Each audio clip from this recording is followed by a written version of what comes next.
Oi, gente! Estamos muito felizes em gravar aqui mais um Caixinha de Perguntas com o pastor Fernando Bocchio. Temos muitas perguntas que vocês nos enviaram dentro do tema Desafios do Dia a Dia. Sandy, tô animada, e você? Tô animada também. E você, pastor? Olha, bastante, né? Nós temos muitas perguntas e vai ser muito gostoso poder estar compartilhando, conversando com os nossos ouvintes, né? As pessoas que estão nos assistindo também, porque é uma grande oportunidade de nós estarmos um pouquinho mais íntimos com eles, não é mesmo? Com certeza. Pastor, nós temos percebido que o Senhor tem respondido as perguntas dos nossos ouvintes baseados no livro de Provérbios. Por que o Senhor tem usado o livro de Provérbios? Olha, eu uso o livro de Provérbios, não só aqui no nosso programa, mas na minha vida pessoal há mais de 30 anos, né? A gente tem aplicado os princípios de Provérbios na nossa vida porque é um livro de sabedoria, né? É um livro que foi nos deixado por Deus, inspirado por Deus, para que nós soubéssemos como lidar no nosso dia a dia, no nosso comportamento, nas nossas ações, nos nossos negócios, com a família, em tudo, na verdade, né? E é interessante que a história de Provérbios ele foi escrito por Salomão. Né? Salomão foi o homem mais sábio que o mundo já viu e não vai ver outro como ele. Né? E Salomão, é interessante assim que a história dele é muito linda quando se começa, né, o reinado dele. Ele era filho de Davi, que também foi um outro personagem extremamente importante para nós, em termos da Bíblia, dos Salmos e tantas coisas bacanas que aconteceram na vida de Davi. E Salomão era filho de Davi. E é interessante que quando Salomão assume o trono, ele se considerava, e ele realmente era um menino, era um jovem muito pequeno, e ele não teria a habilidade que o pai tinha, não teria a habilidade de um homem sábio, inteligente para governar um reino ou manter o reino ativo, né? Até isso ele fala, quando você vê em 1 Reis, capítulo 3, versículo 7, né? A gente tem ele aqui, quando ele se apresenta a Deus, né? Fala, ó Senhor, né? Olha aqui uma criança, olha aqui. Então ele diz assim, agora, ó Senhor meu Deus, tu me fizeste reinar em lugar de meu pai, Davi, mas sou como uma criança pequena, que não sabe o que fazer. 1 Reis, capítulo 3, versículo 7, mostra essa humildade já de Salomão, se entendendo como um jovem inexperiente para a vida adulta que ele tem que assumir agora, de grande responsabilidade, né? E a gente vê ele já fazendo essa declaração de humildade, de submissão, de busca do Senhor, uma resposta do Senhor para aquele momento tão difícil, né? Imagina um jovem assumindo uma governança de um país de sucesso, né? Porque Davi foi um rei de grande sucesso. E ele humildemente ora a Deus, fala assim, olha, eu estou substituindo meu pai aqui, Davi, mas eu sou uma criança, eu preciso de ajuda, né? 2 Crônicas, capítulo 1, do versículo 9 ao 12, mostra esses acontecimentos, né? O que realmente ocorreu depois que ele se declarou a Deus, nesse sentido de humildade, perante a um desafio tão grande, tão importante na vida dele, né? E o 2 Crônicas 1, de 9 a 12, diz o seguinte, ó Senhor Deus, cumpre a promessa que fizeste a meu pai Davi, pois me fizeste rei sobre um povo tão numeroso como o pó da terra. Dá-me sabedoria e conhecimento, para que eu os lidere bem, pois quem é capaz de governar este teu grande povo? Deus disse a Salomão, uma vez que esse é o seu desejo, e não pediu riquezas, nem bens, nem fama, nem a morte de seus inimigos, nem a vida longa, mas sabedoria e conhecimento para governar bem o meu povo, sobre o qual o fiz rei, certamente lhe darei sabedoria e o conhecimento que pediu. Também lhe darei riquezas, bens, fama, como nenhum outro rei teve, nem jamais terá.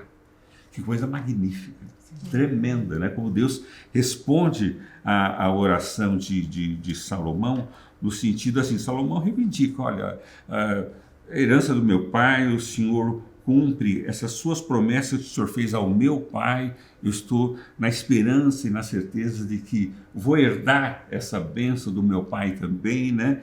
E o que ele pede, vamos supor, o que um jovem hoje pediria se aparecesse um gênio? na lâmpada, né? Esse é o sonho de todo adolescente, né? Apareceu um gênio na lâmpada, você tem 3 pedidos para fazer, né? Quem é que já não pensou nisso? Eu já pensei. Com certeza. Nossa. Mas assim, não foi isso que aconteceu, né? Não era nenhum gênio, né? Não tinha nenhuma lâmpada, mas Salomão teve a oportunidade ali naquele momento de fazer um pedido a Deus, né? E como um jovem, ele não pediu carro, não pediu dinheiro, não pediu fama, não pediu riqueza, não pediu vida longa. Não, ele pediu aquilo que é essencial para a nossa vida, né? Ele pediu sabedoria e conhecimento. Quando Deus ouve essa oração, ele entende a sinceridade, né, e a integridade de Salomão naquele momento, de estar buscando aquilo que é essencial para a vida. E aquilo que é essencial, depois, quando você obtém isso, você vai obtendo isso, as outras coisas vão sendo acrescentadas na sua vida, né? E Deus o responde: olha, por você não ter pedido essas coisas simples da vida, essas coisas que seriam banais ou comuns à vida, mas pediu conhecimento e sabedoria, não só vou te dar isso, como vou te dar todas as outras coisas, né? E você será uma pessoa tão sábia que não existiu e nem vai existir alguém como você. Por isso que Salomão, com essa sabedoria especial, ele fez no livro de Provérbios, a coleção de Provérbios ou de Salomão, são mais de 3.000 provérbios de sabedoria. E o livro de Provérbios é um livro de coletânea dessas sabedorias de Salomão, da sabedoria do seu tempo, em que ele nos deixou, né, como palavra de Deus para nós sabermos também viver nesse momento. Por isso que a gente tem tentado usar e aplicar o livro de Provérbios até nas nossas respostas que a gente está dando aos nossos ouvintes aqui, porque nós entendemos que se há sabedoria e há conhecimento nas nossas dúvidas, nos nossos medos, nos nossos relacionamentos, o livro de Provérbios, ele não é um livro secreto, é um livro aberto para nós encontrarmos essas respostas, né? E à medida que nós somos sinceros, como Salomão foi: Senhor, eu preciso de sabedoria e conhecimento. E Deus vai nos dar sabedoria e conhecimento para lidar com as coisas da vida. Mas, muito mais que isso, quando você tem sabedoria e conhecimento, as demais coisas começam a acontecer na sua vida. Por isso que a gente usa e está tentando trabalhar dentro do livro de Provérbios, respondendo a nossa caixinha de perguntas. Olá, a Cássia Neves quer saber o seguinte: como vencer a ansiedade grau 3 quando estamos diante de um desafio, seja de ordem profissional ou até mesmo familiar? O maior problema não é o problema, e sim o pânico que nos assola quando estamos diante dele. Problemas todo mundo tem. Como enfrentar é o que são elas, né? É o que ela quer saber, como enfrentar. Cássia, grande pergunta, e a tua pergunta expressa a pergunta de muitos ouvintes, pessoas que nos escutam, leem os nossos artigos através da internet, sobre esse grande dilema, sobre ansiedade, né, e pânico. Parece que elas andam juntos, né? Ansiedade e pânico sempre estão ali muito pertinho da gente. Ansiedade é aquela preocupação, não às vezes de algo presente, mas de algo futuro, aquilo que eu estou fazendo agora, o que vai representar aquilo no futuro, e aquele futuro, aquela preocupação do futuro, né, me traz um pânico no presente que não me faz resolver as coisas do presente, né, para não causar o problema no futuro. Estou um pouco confuso, vou tentar de novo, né? Mas a ideia é o seguinte: a ansiedade é uma preocupação antecipada, né? Uma preocupação futura de algo que ainda não aconteceu, mas eu trago aquele sentimento, aquela emoção ruim de você não conseguir fazer as coisas, de você não conseguir pensar como aquilo vai se dar, né? E aquilo naturalmente, porque eu não estou no futuro, né? Estou num presente, me traz um pânico, né? E o pânico é um estresse paralisante, né? Você fica em pânico, não sabe o que fazer, não sabe como reagir, não sabe como responder. Então esse pânico que é o grande dilema nosso, mas ele vem, é um advento na nossa vida em relação a essa ansiedade futura. né? Eu estou tentando resolver alguma coisa que ainda não aconteceu, estou me preocupando com ela e pondo toda a minha força que eu deveria direcionar para resolver o problema presente, ali na hora, o que está acontecendo, como eu devo reagir, que tipo de sabedoria eu preciso para aquilo, ou qual a minha atitude para aquilo. Eu começo a perder essas forças do presente, jogando toda a minha ansiedade no futuro. E aí no presente que me sobra? Pânico. Eu não tenho mais a força foi para o futuro que não vai resolver nada. E aí vem o pânico no presente que você vai espanar, né? Você não tem força, você não tem ideia, você não tem imaginação, você não consegue orar, não consegue ler a Bíblia. Por quê? Você está em pânico, né? E o pânico é resultado, um dos resultados, é essa ansiedade futura. Quer dizer, eu estou jogando toda a minha força, toda a minha energia, tentando resolver alguma coisa que ainda não precisa ser resolvido agora, só ali no futuro, e aí eu perco a minha capacidade no presente. Então, a tua pergunta é muito importante: como lidar com tudo isso? Como lidar com o meu futuro? Como lidar com o meu presente, né? Provérbios capítulo 2, versículo de 10 a 12, a gente vê como é importante a gente fazer as escolhas certas, né? As escolhas sábias, né? Para que a gente possa reagir propriamente no presente. Se eu souber reagir propriamente no presente, o futuro está garantido. O futuro vai ser resolvido. Mas se eu não souber como reagir no presente, quais as escolhas que eu tenho que fazer agora, nesse momento, não lá no futuro, quanto de dinheiro eu vou precisar, que decisões eu tenho que tomar, o que eu vou fazer naquela circunstância, não. Eu busco uma sabedoria para que agora, o que eu posso fazer agora, que vai me ajudar no futuro, né? Então, Provérbios capítulo 2, Cássia, ele apresenta o seguinte, a partir do versículo 10. Pois a sabedoria entrará em seu coração e o conhecimento o encherá de alegria, né? Porque uma das características é isso. Você entra em pânico, entra em ansiedade e a primeira coisa que some é a alegria. Um outro sentimento importante, porque a alegria nos fortalece. A alegria nos capacita a realmente enfrentarmos tudo. Então, pois a sabedoria entrará em seu coração e o conhecimento o encherá de alegria. Como é que essa sabedoria entrará no meu coração? Não tem outra sabedoria. Provérbios mesmo fala, capítulo 1, versículo 7, o princípio da sabedoria é o temor a Deus. Então, quando eu amo verdadeiramente a Deus, eu vou em busca dessa sabedoria, vou em busca desse conhecimento que eu preciso para lidar com essas coisas do agora, não do futuro. Então, nós vamos pensar assim, é um momento em que, talvez, Cássia, você e muitos que estão nos ouvindo agora, o que eu tenho que fazer? A primeira coisa é parar. Dá um stop no tipo de dinâmica que você está vivendo, né?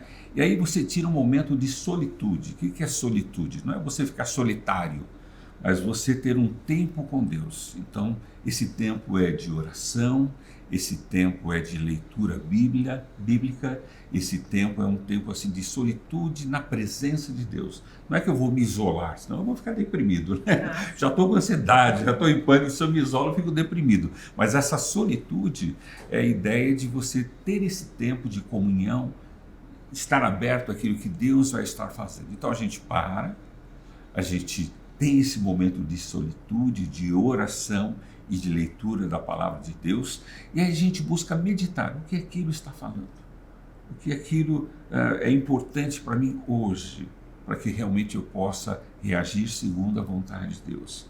E a outra coisa um pouco mais difícil é você esperar, porque Deus sempre vai responder. Deus não é um Deus mudo, Ele nos ama, Ele é querido, Ele nos ajuda, Ele veio para nos salvar, enviou Jesus Cristo para perdoar os pecados, nos dar vida, vida abundante. Então, quer dizer, é um Deus pronto à resposta, mas eu preciso aprender a esperar. A palavra esperar não é ficar aguardando, né? Mas é você esperar que Deus vai estar respondendo. Então, quando eu consigo criar o hábito da meditação, a palavra esperar não é só ficar, quando é que o Senhor vai responder? O Senhor não respondeu ainda, né? Mas a ideia é eu aguardar a palavra. Então, quando eu espero, eu me esvazio de mim mesmo, das minhas expectativas, das minhas ansiedades, dos meus medos, e permito que Deus, através do seu Santo Espírito, fale comigo, comunique comigo, porque Ele fala, Ele comunica. Se a sua verdade, se a sua sabedoria está no meu coração, certamente Ele já está falando. O problema é que eu não consigo ouvir, eu não paro, eu fico agitado. Eu não paro no sentido de desfazer, né, tudo aquilo que eu estou construindo, da minha ansiedade, do meu pânico, quando eu paro e confio em Deus. Eu sei que Deus está falando e Ele fala. E isso é maravilhoso, né? Saber que Deus não fica segurando a sabedoria para Ele, né? Ele dá sabedoria, né? Deus não fica segurando o conhecimento para Ele quer dar o conhecimento, né? E a sabedoria e o conhecimento é para isso, para esses momentos da nossa vida de decisões, de confrontos, de coisas importantes. Ele diz assim, então você entenderá o que é certo, justo, imparcial e saberá o bom caminho a seguir. E aí vem, pois a sabedoria entrará em seu coração e o conhecimento o encherá de alegria. As escolhas sábias o guardarão e o entendimento o protegerá. A sabedoria o livrará das ações dos maus, daqueles cujas palavras são perversas. Então veja que esses três versículos, eles fecham essa ideia de quando nós escolhemos, né, a sabedoria, as escolhas sábias, quando eu escolho fazer a vontade de Deus, eu escolho esperar Deus responder, eu escolho entendendo que Deus tem cuidado da minha vida, Ele está pronto a me responder. Então, aqui diz assim, o guardarão, nos guarda, nos protege. A ideia de guardar é assim, nos protege, não vai nos deixar nada de mal acontecer na nossa vida. E o entendimento nos protegerá. Essa ideia, então, de guardar, de proteger, no momento, às vezes, de muita sensibilidade e de decisão importante, né? E diz ainda mais, a sabedoria o livrará das ações dos maus, daqueles cujas palavras são perversas. Então, até daquelas pessoas que possam querer fazer mal para você, de ações de pessoas que às vezes não concordam com você ou estão contra você, né? E essa sabedoria vai me livrar desse tipo de coisas ruins que vem num momento tão delicado quando a gente está vivendo, né? Às vezes quando você está num momento tão sensível da sua vida, né, e passando por decisões importantes, você tem muito poucas pessoas que nos ajudam, mas muitas pessoas que nos atrapalham. Então, nesse momento, Deus até nos guarda disso.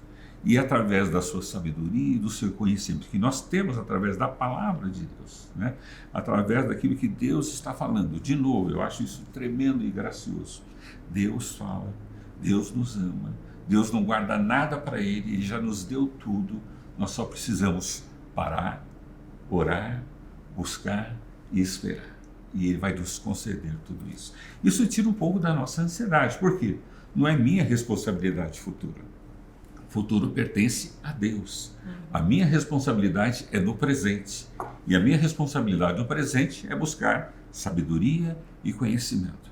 E ter essa ideia de parar um pouco, às vezes no momento de tanta crise, de tanta luta, ter esse momento de solitude, não de solidão, mas de você estar orando, buscando, desejando que realmente Deus trabalhe naquele momento, buscar, né, essa meditação através da oração e da leitura bíblica e esperar, né? Quanto eu vou esperar? Não importa, Deus tem a hora certa, o momento certo e a resposta certa para você, e Ele não está segurando.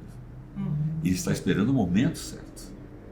E às vezes você que está segurando Deus, Ele já tem a resposta, já tem a solução, mas você com a tua ansiedade, as suas preocupações, né, o teu pânico, não consegue ouvir aquilo que Deus está falando. Tá bom? Muito bom. Então, olha lá, gente. Parar, orar, buscar e esperar, porque Deus responde. Vamos para a próxima pergunta. Sandra, com você, hein? Vamos lá. Sérgio Fernandes nos pergunta assim: sem saber o dia da volta de Jesus, como fazer planos para o futuro? Muitas vezes me sinto com pouca vontade de fazer planos em diversas áreas da vida. A cada dia sinto tanta vontade de viver só para fazer os assuntos de Deus. Aos domingos tenho plano de evangelizar, fazer visitas, ficar até o último culto. E quando penso que segunda-feira tenho que ir para o trabalho e outros assuntos do dia a dia, aí começa meu desafio. É como que tudo que faço é tempo perdido. E quando recebo o devocional, uma alegria toma conta de mim e minha mente só quer pensar nos assuntos relacionados a Deus.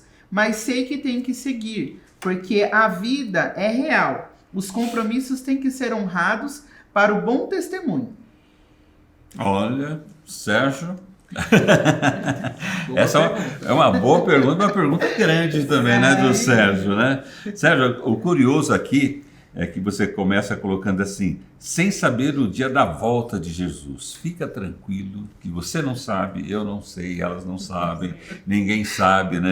Jesus fala que ninguém sabe sobre essas coisas, né? Somente Deus tem esse conhecimento. Como seria bom, né? Saber o dia que Jesus vai voltar, né? Não sei se seria bom ou não, acho que não seria, né? Tanto que...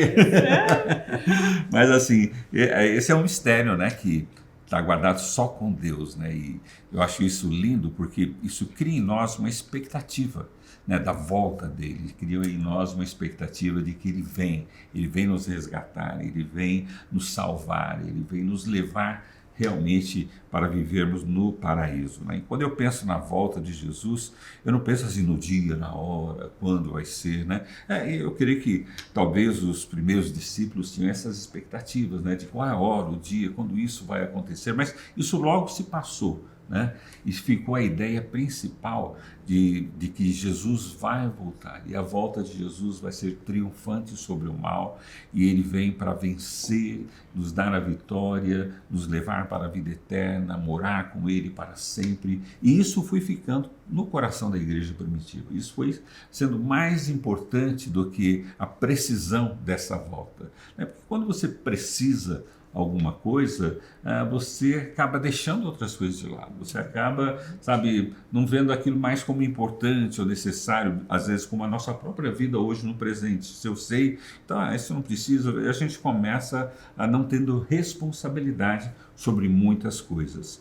Mas eu creio que Jesus, né, e Deus nos deixou esse mistério, mais no sentido não de curiosidade, quando vai ser, mas assim, por que vai ser? Ele vem para nos buscar e resgatar e nos ajudar e nos salvar. Então, fica tranquilo, Sérgio, porque essa é uma curiosidade que todos nós temos, né? Mas vai ficar só como curiosidade até o dia em que realmente Deus for fazer isso, vai nos proporcionar esse momento tão maravilhoso. Mas que você possa ficar com aquela expectativa correta que foi sendo desenvolvida na igreja primitiva e que deve ser também tratado nas nossas vidas, né? A importância da volta dele, que ele vai voltar.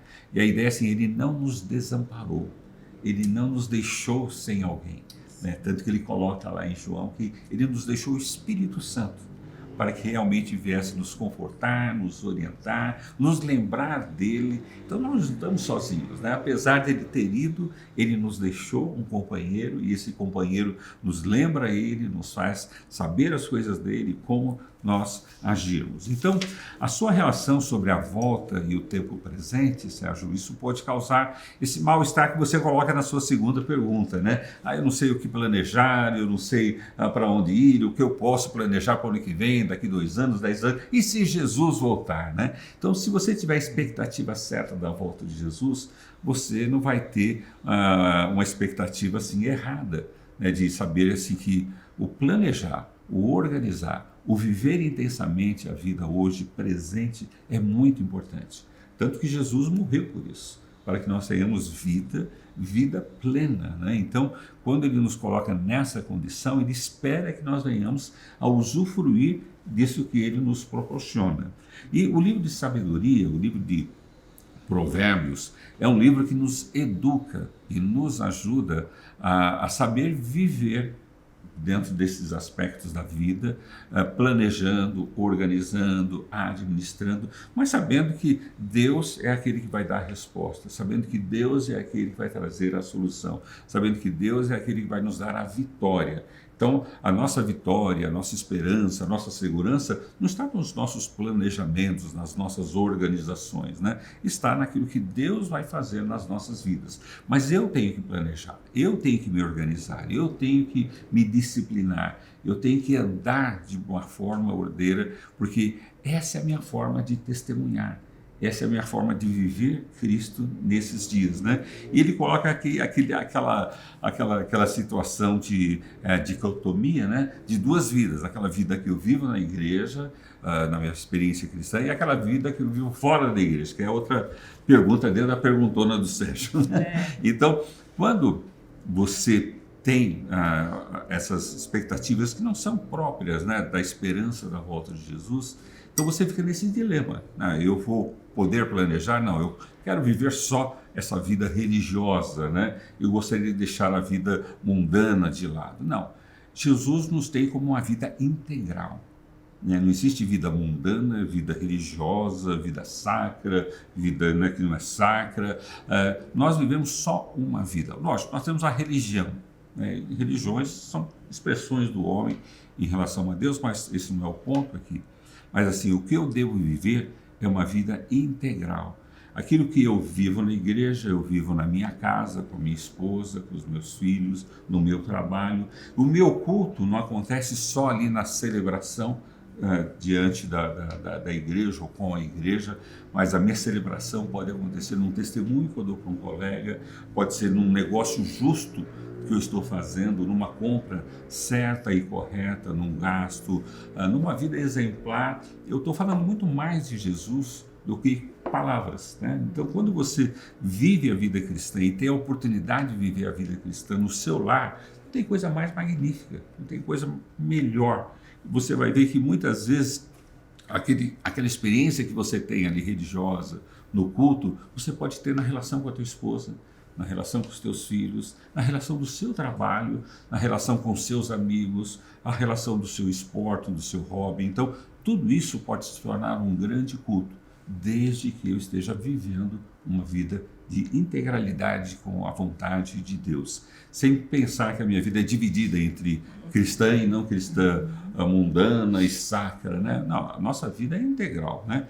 O Provérbios capítulo 2, Sérgio, capítulo 2, versículo 20 e 21, nos orienta como nós devemos andar, como nós devemos estar vivendo essa vida. Ele coloca o seguinte: portanto, siga os passos dos bons e permaneça nos caminhos dos justos, pois os retos viverão na terra e os íntegros nela permanecerão. Então você vê que Deus não quer nos tirar da terra, Deus não quer nos tirar da nossa vida, né? Ele fala assim: portanto, é importante você entender que você tem que seguir os passos dos bons e permanecer nos caminhos dos justos. Quem são os bons?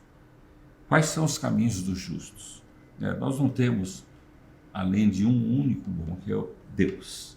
E nós não temos nenhum outro caminho a não ser o caminho de Jesus. O seu caminho é a verdade e a vida. Então, quando nós buscamos viver dessa maneira, né, nos portando, então você vê aqui a palavra portanto no versículo 20, portanto, né, então nos coloca assim, é uma condição de que você vai viver dentro dessas condições, nos passos, nos caminhos daquelas pessoas que são boas e permanecer nos caminhos dos justos, né?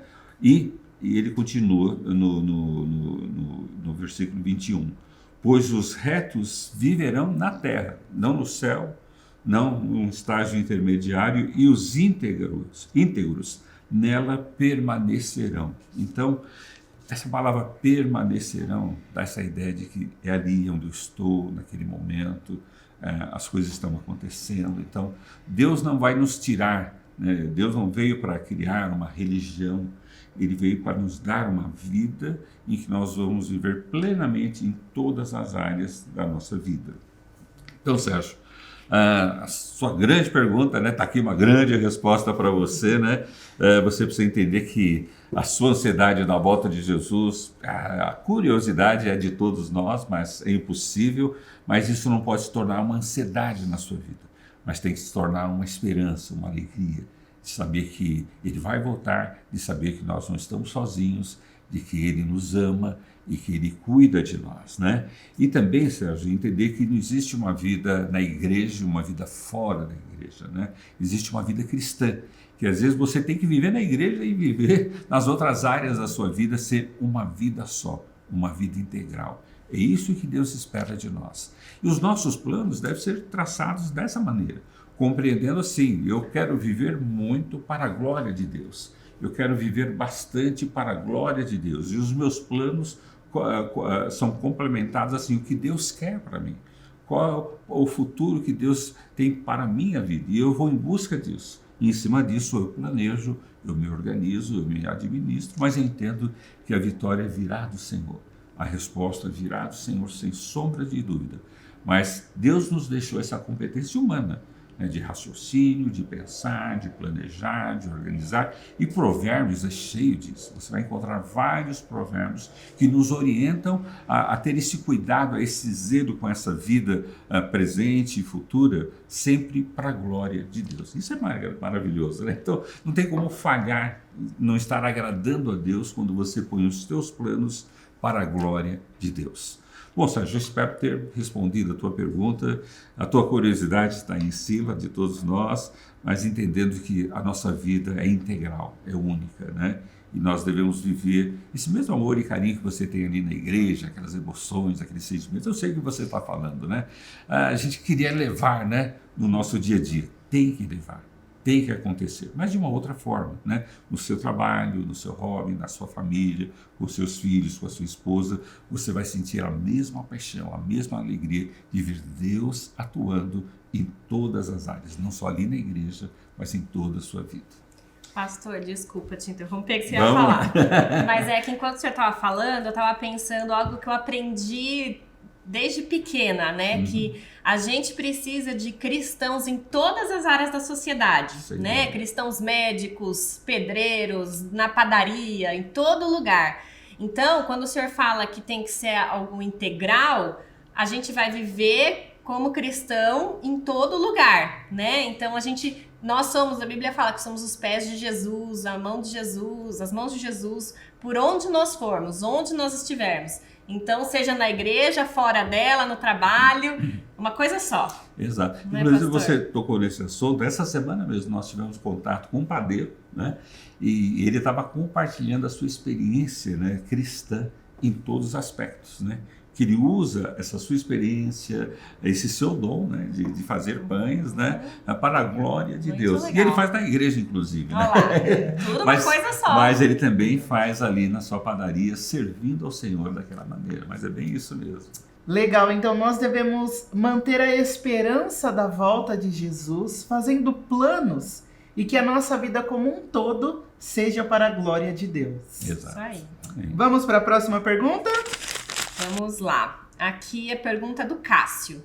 Diante de um mundo tão impositivo, desafiador, que dita regras e padrões em vários aspectos sociais, e diante de falsas doutrinas que de alguma maneira tenta descaracterizar o evangelho genuíno de Jesus Cristo, qual a postura do verdadeiro seguidor de Cristo, do verdadeiro cidadão celestial? De que maneira devemos encarar situações contrárias à palavra de Deus? Bom, Cássio, a sua pergunta também é uma pergunta muito interessante, muito válida, inclusive, principalmente para os dias de hoje, né? Onde a comunicação está sendo tão clara, tão intensa, de uma forma tão volumosa, né? Hoje não só mais pelo rádio, televisão, jornal, mas principalmente pela internet, né? Você é confrontado com muitas coisas, né? Com muitos valores, com muitas ideias, com muitos pensamentos, né? De todos os tipos, né? Pensamentos políticos, econômicos, de moral, ética e tantas coisas. Nós somos bombardeados diariamente com todos esses tipos de informações. E aí a gente fica se deparando assim, o que é verdade, o que é certo, o que é errado, o que eu devo aceitar, ou como eu posso não aceitar isso, ou lidar com isso, ou trabalhar com isso, né? Então, o primeiro grande engano nosso é trabalhar em função da demanda que vem de lá para cá, da demanda que vem do mundo para as nossas vidas, né? E a demanda é imensa, é gigantesca, é enorme. Você não consegue responder a essa demanda. Ninguém consegue responder a essas demandas, né? Então nós precisamos entender assim que eu não tenho que ter essa preocupação de ter resposta para tudo. Eu não preciso interpretar tudo ou ver tudo, mas assim, como é que eu vou lidar com a minha vida em relação a tudo isso? Primeiro entendendo assim, A minha responsabilidade, nós não precisamos advogar o cristianismo, né? Eu não preciso defender o cristianismo em relação a esse mundo. Por quê? Esse mundo já está perdido. Ele já perdeu, né? Ele é um derrotado, né? Então não tem que advogar. Jesus veio, morreu na cruz para nos salvar, nos libertar, nos dar a vitória, né? Nós somos mais do que vitoriosos em Cristo Jesus. Então eu não tenho que ter uma responsabilidade de responder essa demanda do mundo, porque Jesus já respondeu com a vinda, morte e ressurreição dele. Mas eu preciso saber como lidar com a minha própria vida em relação a toda essa demanda, né? Primeiro é não saber que eu não tenho que respondê-la, mas eu tenho que ter uma postura mediante ao mundo, né?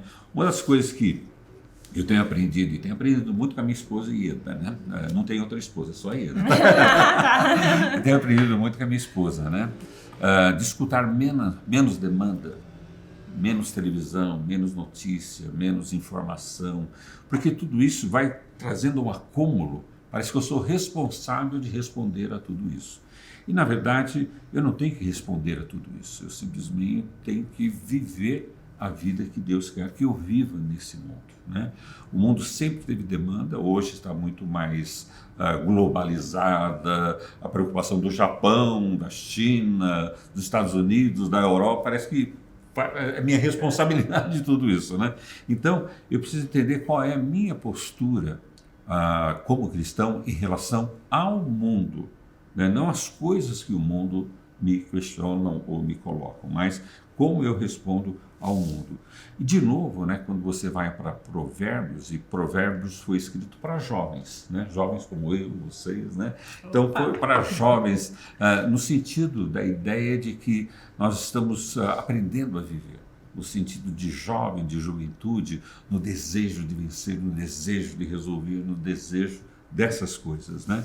E ele vai nos orientando que nós precisamos de sabedoria, né? Dessa intimidade com Deus, de conhecer a vontade de Deus, a palavra de Deus, para eu saber viver dentro disso. Então, dentro dessa perspectiva de Provérbios, ainda capítulo 2, a partir do verso 6 ao 9, ele diz o seguinte, Cássio: pois o Senhor concede sabedoria, de sua boca vem conhecimento e entendimento. Ele reserva o bom senso aos honestos e é escudo para os íntegros. Guarda os caminhos dos justos e protege seus fiéis por onde andam. Então, a ideia de que Deus nos protege, nos guarda, nos concede sabedoria é para tudo isso. É como eu não tenho que responder ao mundo. A resposta ao mundo Jesus já deu, mas como eu tenho que responder com a minha vida em relação ao mundo, né?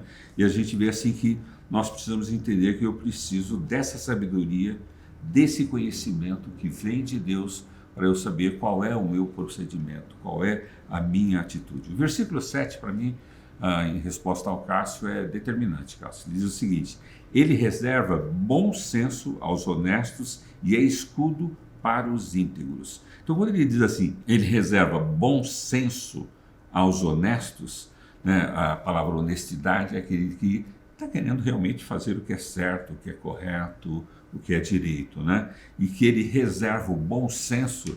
É isso que nós precisamos na nossa vida, um bom senso, um equilíbrio. Nós sabemos administrarmos a nossa vida nessa ansiedade desse mundo que está presente a nós. Então, esse bom senso é eu saber trabalhar a palavra de Deus, a vontade de Deus, aquilo que eu tenho aprendido com o Senhor, através do seu conhecimento, da sua sabedoria, na vivência nesse mundo tão perdido que está aí.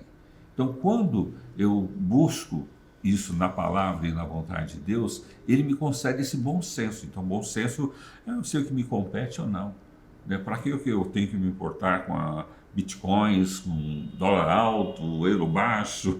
Tem muitas preocupações que não fazem parte da nossa necessidade. Talvez em algum momento, em alguma situação pode influenciar, mas nós estamos falando de uma ansiedade futura ou globalizada e que não tem nada a ver com a minha própria vida, que eu tenho que responder com ela.